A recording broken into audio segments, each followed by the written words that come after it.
लाज वाटायला पाहिजे यार त्या लोकांना, जे लोक म्हणताय सोनम वांगचुक यांनी डील केली आणि उपोषण सोडलं. त्याच्यानंतर त्यांनी काहीतरी मॅनेजमेंट केली, काहीतरी पैसे घेतले, ते सेट झाले आणि त्यांनी उपोषण मागे घेतलं. हे असे लोक धरून ठोकले पाहिजे. समाजासाठी एक कलंक आहे. अरे तो सोनम वांगचुक सायंटिस्ट माणूस आहे, पैशाची कसलीही कमी नाही आहे त्याच्याकडं. 26 दिवसापासून तो माणूस उपाशी आहे. मागण्या काय आहे? आपल्या जनतेच्या हिताच्याच मागण्या आहे ना त्यांच्या. पोरांचं नुकसान झालं, पालकांचं नुकसान झालं, कोणी आपला जीव गमावला विद्यार्थ्यांनी नीट परीक्षेच्या पेपर फुटीमुळे तणावामध्ये येऊन. त्या ठिकाणी आपल्या जनतेच्या हितासाठी तो माणूस 26 दिवस उपाशी राहिला, उपोषण करतो आहे. 11 किलो वजन त्याचं कमी झालं आहे, मसल्स पूर्ण लॉस झाल्या. त्यांनी व्हिडिओमध्ये सांगितलं आहे का की ऑलमोस्ट त्यांचं मानसिक संतुलन खराब झालं होतं वगैरे. इतकं काही तो माणूस देशासाठी करतो आहे आणि हे निर्लज्ज लोक काय म्हणतात? तो माणूस सेट झाला, मॅनेज झाला, पैसे घेतले, डील केली भाजपसोबत. लाजा वाटल्या पाहिजे अशा लोकांना. जे देशहिताचं काम करणारा माणूस, इतका निस्वार्थी, शांततेच्या मार्गाने आंदोलन करणारा. लडाखसाठी त्यांनी समाजकार्य केलं आहे. त्यांचे वैज्ञानिक प्रयोग जाऊन पहा इंटरनेटवर. सोनम वांगचुक सर्च करा काय केलं आहे त्या माणसाने भारतासाठी, भारतीय सैन्यांसाठी, विद्यार्थ्यांसाठी, एज्युकेशन सिस्टमसाठी. आणि त्या ठिकाणी हे लोक त्यांच्यावर आरोप करताय की सेट झाले. मनाला वेदना झाल्या त्यांचा तो व्हिडिओ पाहून. एक दिवस उपाशी राहून बघा, म्हणजे कळलं आपल्याला काय असतं म्हणून. वेदनादायी आहे थोडक्यात त्यांच्यावरती असे आरोप लावणं.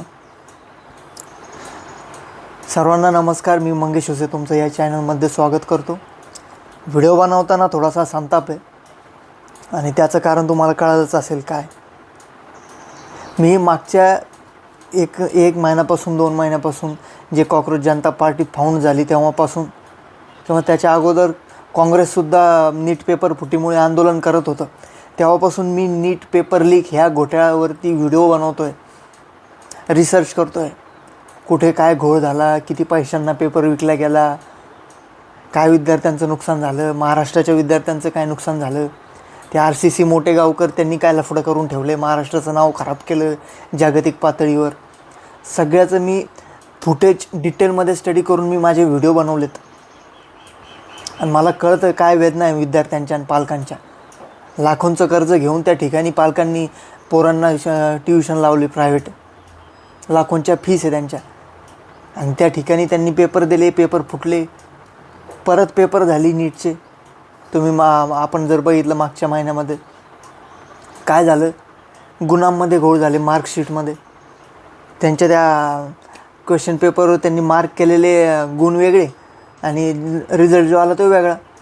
ज्याला 600-500 मार्क पाडणार होते ते 70-80 मार्कावर आले. असे उदाहरणंसुद्धा आहे. काय एज्युकेशन सिस्टम चाललं आहे, कुठं चाललो आहे आपण. आणि लोक सेलिब्रेट करताय की त्या कॉक्रोच जनता पार्टीचे पोरं तिथं आंदोलनात आले, त्यांना फटके पडले म्हणून. असे अंधभक्त आहेत, ते सेलिब्रेट करतायत. समाज म्हणून आपण किती आपण पेशन्स बघणार आहे लोकांचे. आणखी मी कोणते स्क्रिप्ट वगैरे आता हे बनवताना, व्हिडिओ बनवताना तयार केली नाही, मनातलं बोलतो आहे जे काय आहे.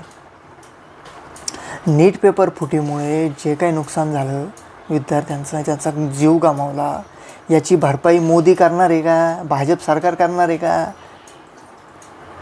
बरं ठीक आहे, तुमच्याकडून भरपाई होणं शक्य नाही, ते दिसतही नाही तुमच्याकडून होईल म्हणून. पण ॲटलिस्ट तुम्ही ज्या मंत्र्यांनी चूक केली ज्या मंत्र्यांनी, त्याचा राजीनामा तर घ्या ना धर्मेंद्र प्रधानचा. अकाउंटेबिलिटी, जबाबदेही, म्हणजे एक स्पष्टीकरण पाहिजे विद्यार्थ्यांना की आम्हाला उत्तर द्या, पेपर फुटी का झाली, चुकलं त्याची माफी मागा. ते सोडून तुम्ही जनतेवरती लाठीचार्ज करणार, विद्यार्थ्यावरती लाठीचार्ज करणार, त्यांचे डोके फोडणार, खिळ्याचे रॉड असलेले मारणार, त्यांना छर्राच्या बंदुकीने गोळ्या मारणार. अत्यंत वेदनादायी आणि झोपी गेलेले समाज आहे आपण, त्याच्यातले घटक आहे आपण, त्याच्यामुळे हे असं होतं. पेपर फुटी होतीच कशी? नॅशनल लेवलची एक्झाम आहे ती आपल्या भारताची. आता ज्या पद्धतीने ते सूर्यकांत, चीफ जस्टिस ऑफ इंडियाचे, ते काय बोलले कॉक्रोच युवकांना जे बेरोजगार आहे, ते फिरता इकडं तिकडं, कॉक्रोच बोलले. तिथून हे सगळं कॉक्रोच जनता पार्टी फाउंड झाली. हे आंदोलनाला एक दिशा मिळाली. अभिजित दिपके कोण आहे जगाला माहिती झाला. तो अमेरिकेहून आला. 6 जून या रोजी जंतर मंतरवरती उपोषण केलं. त्याच्यानंतर पूर्ण भारतामध्ये मोठ्या प्रमाणात त्यांनी आंदोलन उभा केले वेगवेगळ्या ठिकाणी. जयपूरमध्ये ते अभिजित दिपकेला एका RSSच्या पोट्ट्यांनी जाऊन ठोकला, मारलं त्याच्या कानाखाली खानगंदीशी. तर हे ज्या गोष्टी ना आपल्या लोकशाहीसाठी घातक आहे.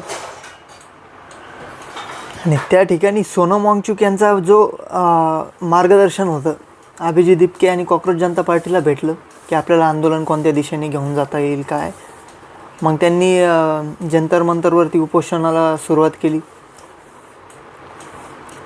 मग हळूहळू जसं वांगचुक यांनी जो मेन स्ट्रीम मीडिया ह्या कधी बातम्या दाखवत नाही, हा गोदी मीडिया, हे जंतर मंतरवर काय चालू होतं काय नाही याची दखल त्यांनी घेतली नाही.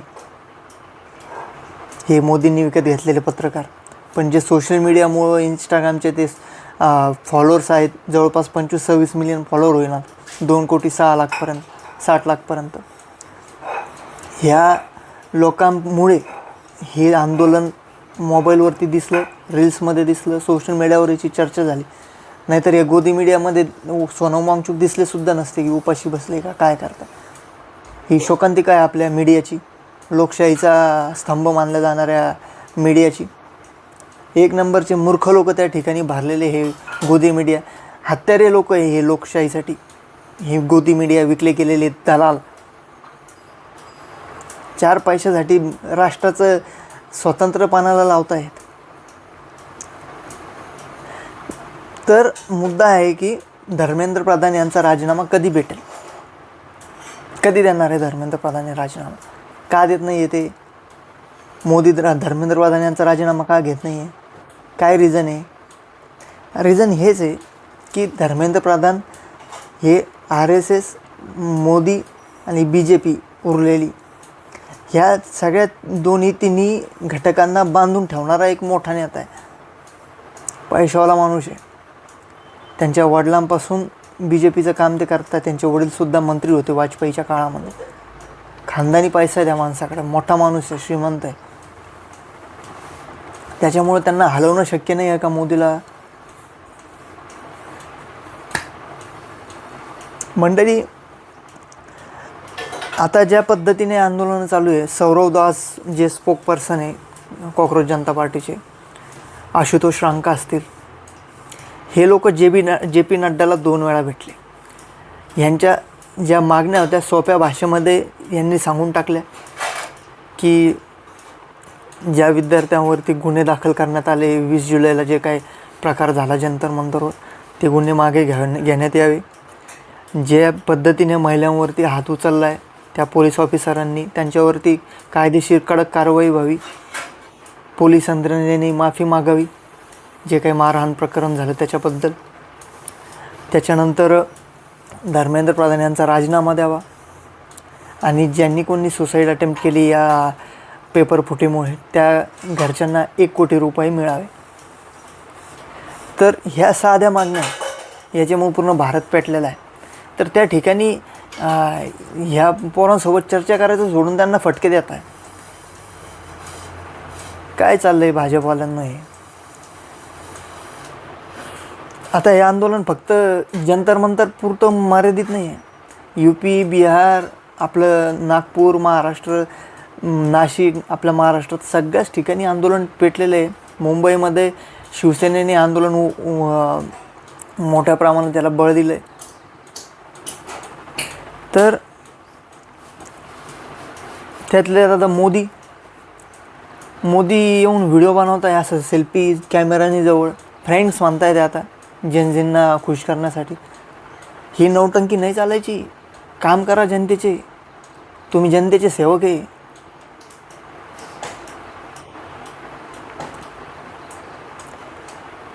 एकूणच वैताग थोडासा व्हिडिओ बनवताना होता, पण अनफिल्टर बोलतो मी आणि भीती बाळगण्याचं काही कारण नाही आहे. अभिव्यक्ती स्वातंत्र्याचं मी सन्मान ठेवून ही गोष्ट करतो आहे, सोशल मीडियावरती व्हिडिओ बनवतो आहे. तर आता येणाऱ्या काळात कळेलच की आता राहुल गांधी यांनीसुद्धा मोठ्या प्रमाणात त्याच्यात उडी मारली. ते सुद्धा आंदोलनाला बळ देण्याच्या प्रयत्नात आहे या विद्यार्थ्यांच्या. त्याच्यानंतर येणाऱ्या काळात कळेल की धर्मेंद्र प्रधान यांचा राजीनामा येईल का. आता कडक कायदा आणायचा आहे या नीट पेपर फुटीमुळं. सोमवारी कळलं. आता मोदी म्हणाले काय कायदा आणणार आहे, कसं करणार आहे काय माहिती नाही. तर हे पाहणं महत्त्वाचं आहे की धर्मेंद्र प्रधान यांचा राजीनामा कधी येतो. ज्यांनी पोरांनी सुसाईड अटेम्प्ट केला त्यांना त्यांची भरपाई तर निघणार नाही ना त्या फॅमिलीसाठी भरून, पण त्यांना आर्थिक बळ देण्यासाठी बघू भाजप प्रयत्न करेल का. हे मुद्दे पाहण्यासारखे. मंडळी आपलं याच्यावर चर्चा करा राव, याच्यासाठी मी व्हिडिओ बनवतो. आपल्या आजूबाजूला याच्यात इकडं तिकडं आपल्या मुलांसोबत जंतर मंतरवर काय चाललं इकडं तिकडं स्टोरीज वगैरे शेअर करणं आपल्याला थोडंसं गरजेची आहे. तर तुम्हाला हा व्हिडिओ कसा वाटला, एकंदरीत नीट पेपर फुटीप्रमाणे तुमचा काय विचार आहे कमेंट बॉक्समध्ये सांगा. चॅनलला सबस्क्राईब करून तुमचं सहकार्य ठेवा. मी मंगेश हुसे. धन्यवाद.